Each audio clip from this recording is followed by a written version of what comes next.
चीन के अखबार ग्लोबल टाइम्स ने भारत को अब क्या नई धमकी दी, चीन और पाकिस्तान की चुनौती पर भारतीय एयरफोर्स की क्या तैयारी है और चीन में क्यों खतरे में दिख रही है राष्ट्रपति शी जिनपिंग की कुर्सी। एलएसी पर हर हलचल की खबर देखते हैं top 9 war zone at LAC में। चीन के सरकारी भोंपू ग्लोबल टाइम्स ने एक बार फिर भारत को धमकी दी है। ग्लोबल टाइम्स ने कहा कि अगर एलएसी पर भारतीय फौज ने चीन की सेना पर फायरिंग की तो चीन भारतीय सेना को तबाह कर देगा।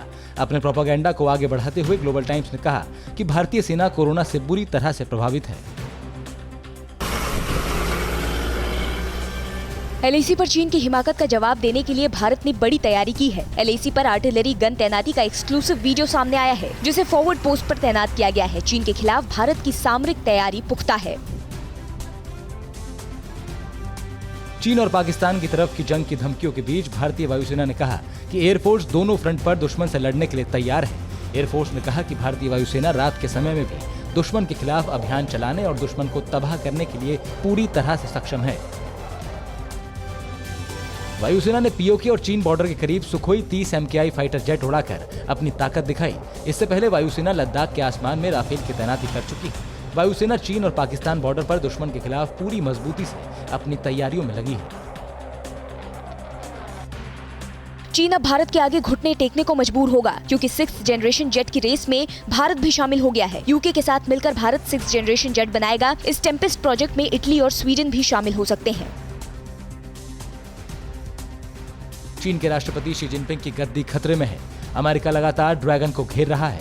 जापान और ऑस्ट्रेलिया भी अमेरिका के साथ आ गए हैं। ऐसे में अब चीन की कम्युनिस्ट पार्टी में जिनपिंग के खिलाफ आवाजें उठने लगी हैं। पड़ोसी देशों के साथ संबंधों को लेकर भी जिनपिंग विरोधियों के निशाने पर हैं। अपनी फौज को मजबूत करने का चीन का प्लान चौपट होता दिख रहा है। चीन फौज की ताकत बढ़ाने के लिए मंगोलिया और तिब्बत से नौजवानों को पीएलए में भर्ती करना चाहता था, लेकिन स्थानीय युवाओं ने चीन की सेना में शामिल होने से इंकार कर दिया। डोकलाम में चीन लगातार सैन्य क्षमता बढ़ाता जा रहा है। चीन ने डोकलाम में KD-63 लैंड अटैक क्रूज मिसाइलों को तैनात किया है, जिसकी मारक क्षमता करीब 200 किलोमीटर तक है। लेकिन भारत की पृथ्वी 2 मिसाइल के आगे चीन की KD-63 मिसाइल बौनी है। चीन के खिलाफ भारत और जापान एकजुट हो रहे हैं। भारत और जापान उत्तरी अरब सागर में नौसैनिक अभ्यास करेंगे। 3 दिन चलने वाला यह अभ्यास हर 2 साल में एक बार होता है। भारत और जापान के बीच नौसैनिक अभ्यास की शुरुआत 2012 में हुई थी। इस युद्धाभ्यास के जरिए इंडियन नेवी एक बार फिर से समंदर में चीन को अपनी ताकत दिखाएगी। क्या आप पर भी बरपा है जालसाजी का कहर? सपने टूटे आपके, न घर के न घाट के।